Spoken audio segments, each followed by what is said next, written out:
Season 5, Episode 2, Darmok. Everybody knows this episode. It's a great episode. You know, if there's ever a top 10 list of Next Generation episodes, this is usually on it.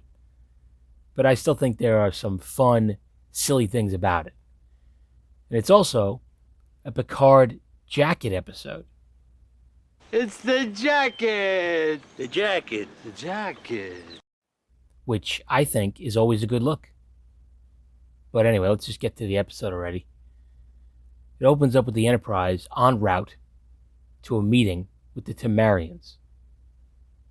This will be the 8th encounter the Federation has had with the Temarians, but every time they've tried to communicate, they haven't been able to. There's apparently some kind of language barrier that the Universal Translator can't get past. And they arrive at the meeting point, and the Temarians appear on screen, and their captain begins speaking, but he's not making any sense. The Universal Translator is working perfectly, but it still sounds like gibberish.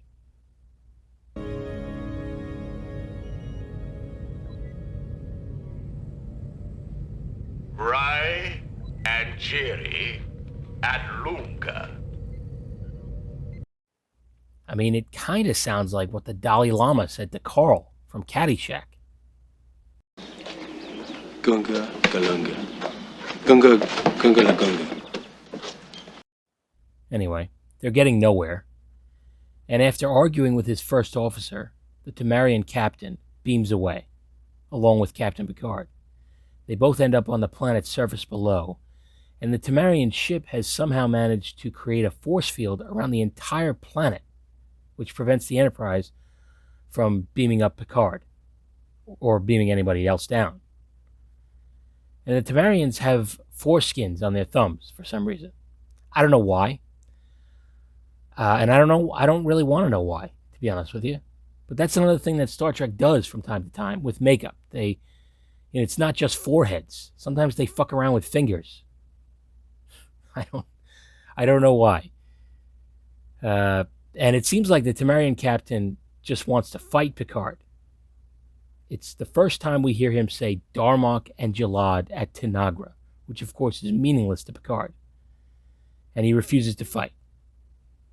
And the Temarian captain says Shaka when the walls fell, which is clearly an expression of defeat or some kind of a failure. And he says it several times, but it takes Picard a really long time to catch on, which I think is really only done to pad out the running time a little bit. And later on that night, Picard is having trouble starting a fire, and the Temarian captain helps him out. So despite the language barrier, it seems pretty clear to Picard that this guy is not his enemy. And back on the Enterprise, Riker decides to send Worf down to the planet in a shuttlecraft. But the Temarian ship fires on him and damages the shuttle just enough so that it has to return to the Enterprise. But it's okay, because Worf has faith in Picard's ability as a warrior. He says this. I don't know why he feels that way. I don't know what he's basing that on. I don't even have faith in your abilities as a warrior, Worf, let alone Picard's. Worf is always getting his ass kicked. Why does he think Picard is going to fare any better? But he does. Down on the planet, Picard and the Temarian captain are surrounded by some invisible predator-type aliens. Or maybe there's only one, I'm not really sure. But it's threatening them.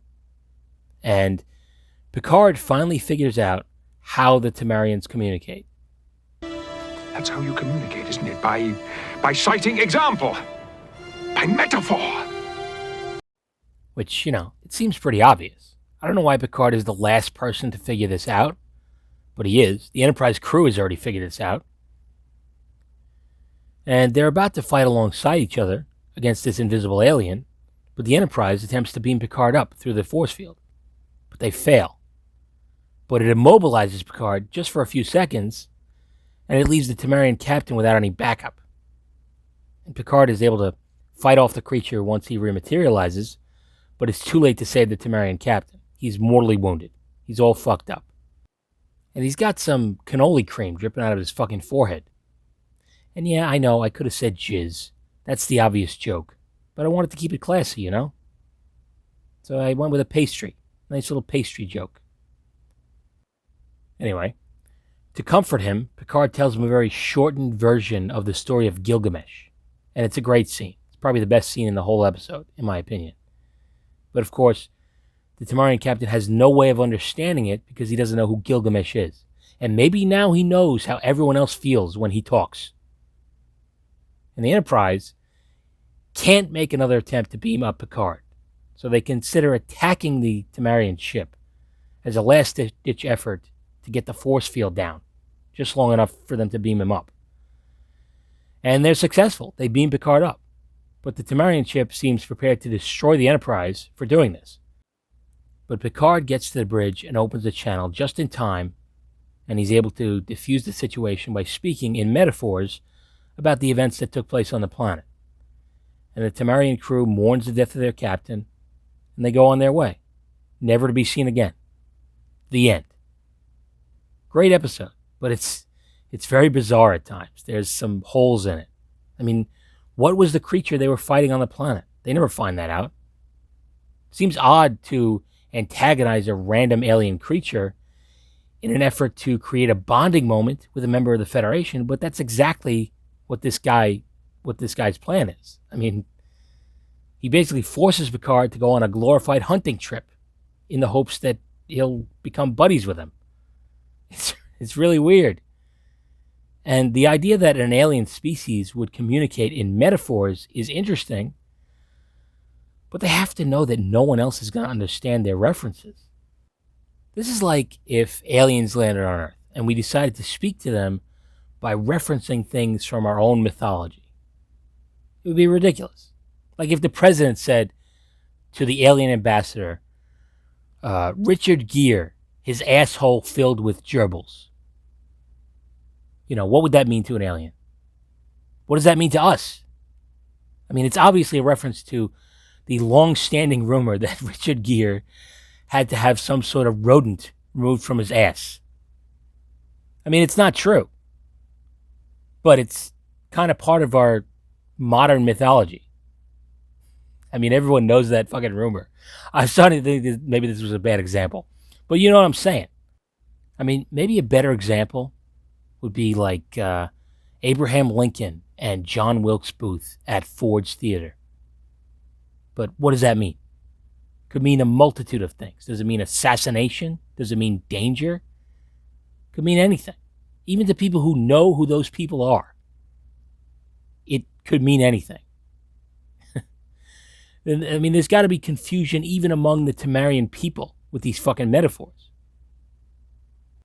And they expect everyone to understand them. That's the funny part. The Tamarian captain doesn't say much at all. He just repeats the same 3 or 4 phrases, hoping Picard will somehow miraculously develop an encyclopedic knowledge of the entire history of the Tamarian people. It's fucking wacky. But it's still a great episode because despite all the hoops that each of these factions have to jump through, they eventually do manage to come to an understanding. Would have been nice if they could have followed up with the Tamarians at some point, but this is the last we ever see of them.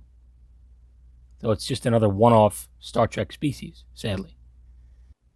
Anyway, I'm running out of steam, obviously.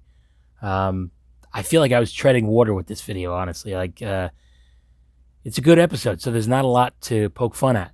So I feel like I'm just telling you what happens in the episode, which is something you already know. So, but I have to do that to set up what I'm going to say.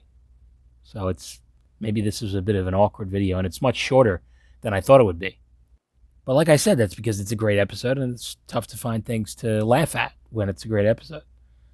But let me know what you think of it. Maybe you have a different opinion. And I'm hoping my next video will be a lot longer and hopefully more entertaining than this. I got something planned, so until then, this is what you get. Anyway, until next time, take it easy.